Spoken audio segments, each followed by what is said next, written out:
Okay, guys, as far as the injury report is concerned, expect everybody to be ready to go with the exception of Darious Williams. He'll be doubtful for the game.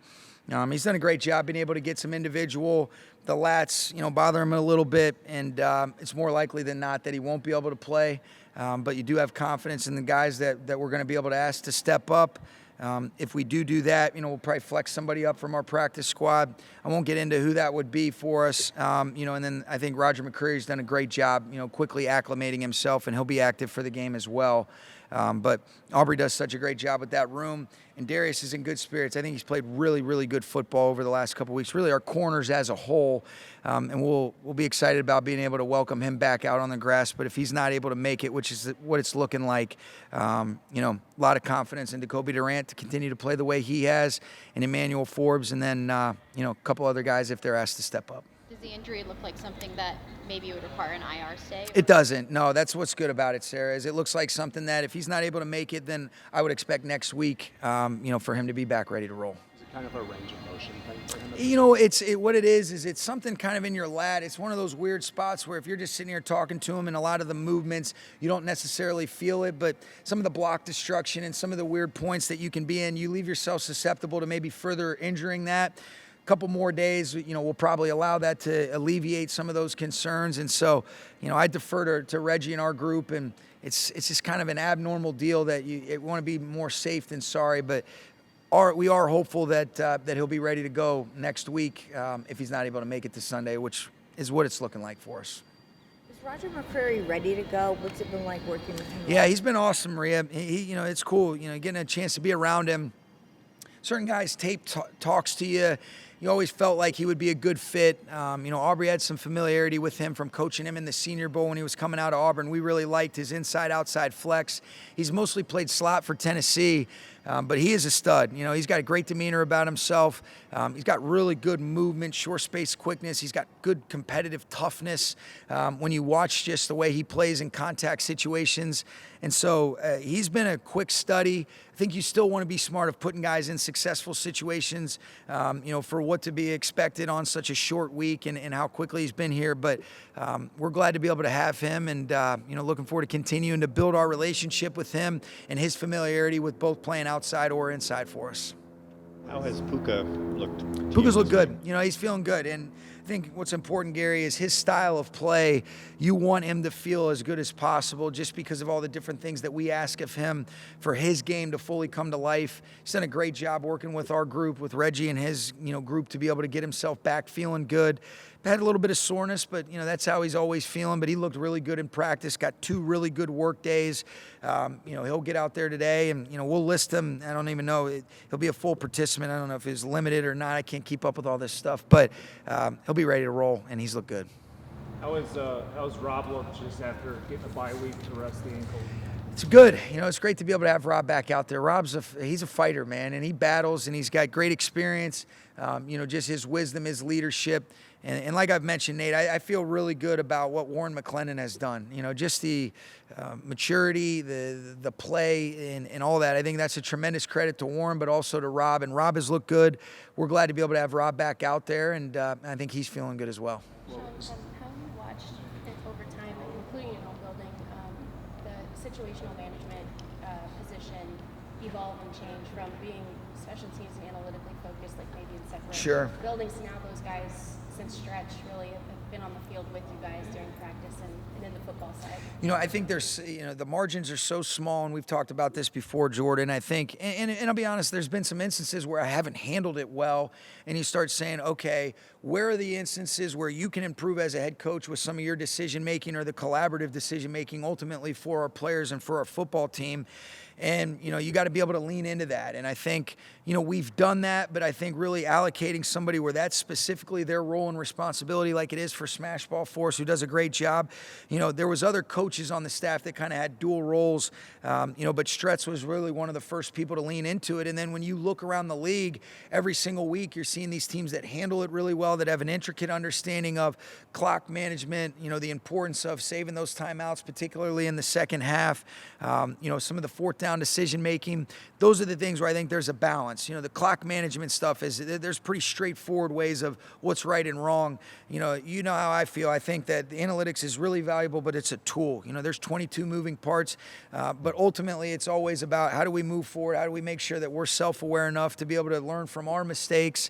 And I think being able to allocate somebody that can be of assistance and helpful and making sure that you can lean on people and be able to trust them to help make as good a decisions as possible for our group. It's been a big deal. Have you noticed, because teams across the league are now starting to get those guys more and more integrated on the field, Yeah. especially in practice settings as a natural part of the process. Yep. You guys started doing that a couple years ago as well. Have you noticed it becomes a more natural part of the process to have that type of presence in not just siloed in another building Yeah, during a weekly meeting? I think what's good is I think those people having an intricate knowledge of how to be able to say, all right, I understand, like what's good about both the guys that we've had with Stretch and with Smash is, they have an ownership of the analytical approach, but also a tactical schematic approach of, all right, how are we putting it all together that can help with, facilitating sound decision making throughout the course of a game. So the answer is yes. And I just think you're seeing, the margins are so small, the efficiency at which you can gather information, but there still is a in-game decision-making, a critical thinking element and aspect of it that, these guys are very beneficial for. And so if I make those bad decisions, you can blame Smash and not me then, but I'm just kidding. But it's been big. That's been a space that I think you've seen a lot of teams lean into.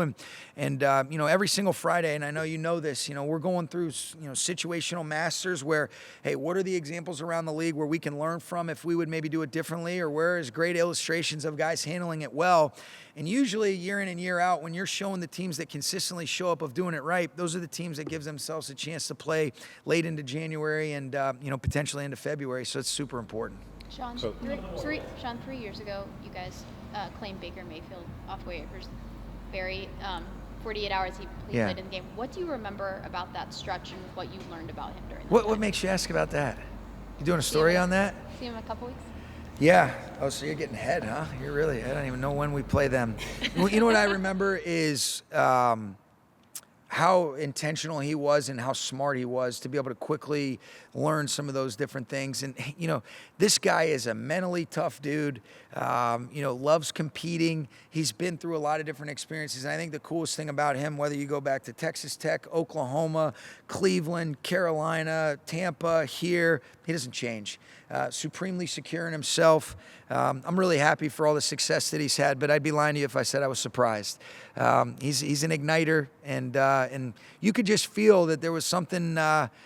I was just super impressed, but I don't want to say I was surprised. And that was a unique thing. Those were challenging times, and he did an excellent job, in a short amount of time. I think it's a real credit to how smart he is to be able to have the capacity to do some of the stuff that he was able to do on such short time. And I give Liam and Zach Robinson a ton of credit for the time that they really leaned into him as well. And it was a fun month. Seemed like we got a lot of experiences in a short amount of time, and always wish him well and appreciate the time, because I think it was at a time that we both reflect on, and learned a lot, and it was real growth for us both. He didn't start that game. He played in the first series. Yeah. At what point was that always the plan? And what point No, did you know what, realize and it was I a good think, John had done a great job in the previous week, but he had also hurt his neck, and so he's going to try to push through it, but there were still some limitations in what he was able to do, and John handled it like a total stud, but it was more about, just, all right, you could kind of get a feel, and it certainly was probably a little bit early, in all fairness to John, but there was just some limitations in terms of, what my instincts said about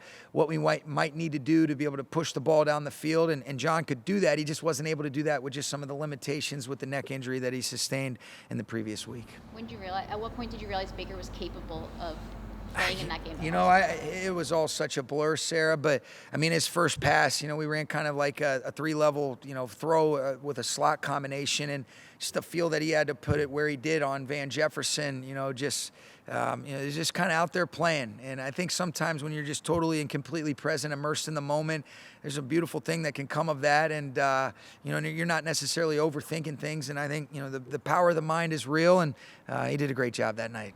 Shaun, Devontae said yesterday after his performance in London, he said to you, with the bye week coming up, hey, I wish we could just I could keep going. Yeah. Do you recall that conversation? Oh, yeah. I mean, Yeah, no, I was just saying, we were talking. He's like, man, I don't want to have a week off. I said, hey, just enjoy it. We got no control over that.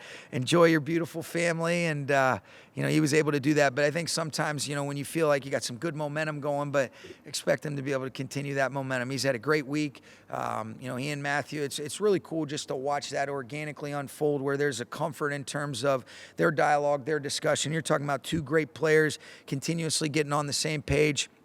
I think what was really cool about that week of, what you guys all saw was the 3 touchdowns, but what we all saw was the week of preparation, the intentionality.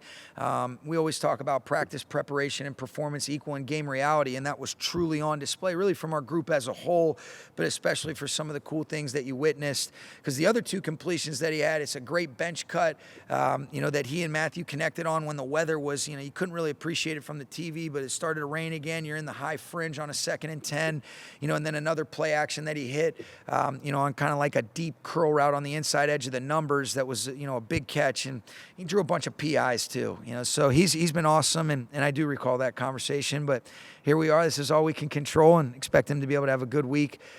He's had a great week so far, and it's a great challenge this week.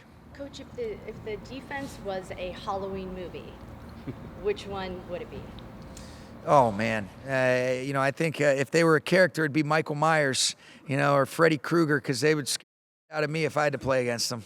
Do you like Shaun Dolac's Halloween costume? I loved it. No, Dolac, he looks more like Shula than me.